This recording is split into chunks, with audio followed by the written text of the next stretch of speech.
Hey guys, today I'm going to discuss one of the most common challenges I see with business owners, especially when they start to acquire leads online. They're different than getting leads from personal referrals, and you have to have a strategic way to move through them and qualify the prospects who are ready for business right now and be able to somewhat disqualify or recategorize customers who may not be ready right now.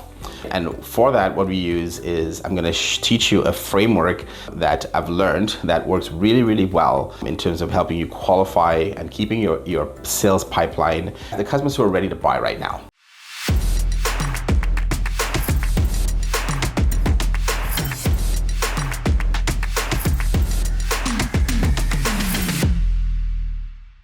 So this framework is called BANT, B-A-N-T, and it's a sales process that helps you go through your leads and help you identify the right place in your pipeline for particular customers. So let's just jump right into it. I think this is going to make the most sense by me explaining each one of the letters in the acronym. So if we start off with it is, and just so you know, to preface this, when I do these BANT calls, I call them, or discovery calls, you'll often hear people saying, I normally set myself to a 50-minute timeline for it so that I make sure that I make this thing as valuable as possible for the prospects. Most of the time it falls within a 50-minute line.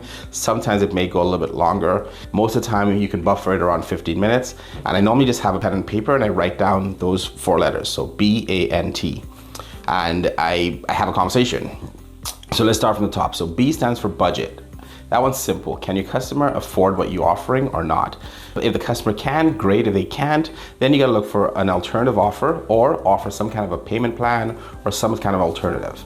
Secondly, is authority. Are you talking to the right decision maker? Have you ever felt that feeling of you talking to somebody who's not the right decision maker for it? They need to talk to their husband or their wife or their other business partners as well. It's really important to have all the decision makers ready before you do your presentation, because what you do is you put that person in a very uncomfortable situation.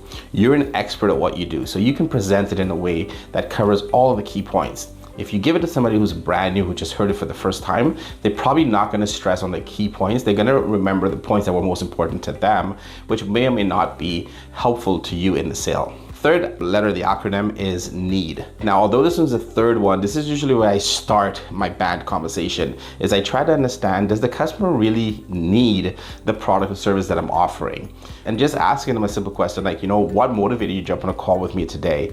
How do you think I can help you? These are great questions to understand the need of the customer. Generally, if you ask that question right at the beginning, the customer will then answer all of the questions in the back for you. It's interesting, you can start with the end and they end up answering all the right questions, and then you'll understand where to go with the conversation after.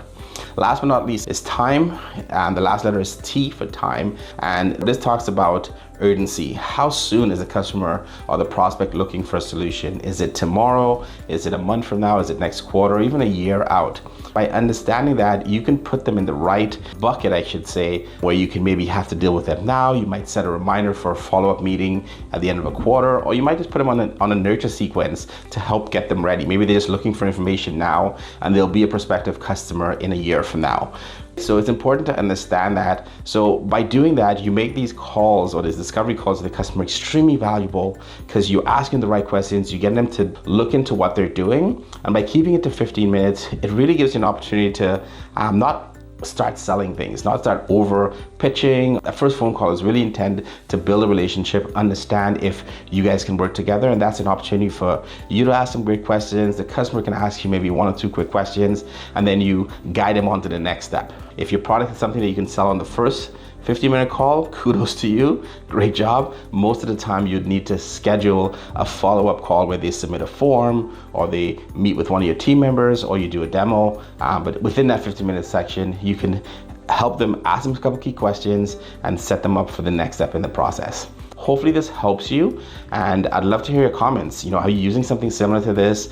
Did you try it? Is it working? And let's keep in touch. Let's keep the conversation going. Talk to you soon.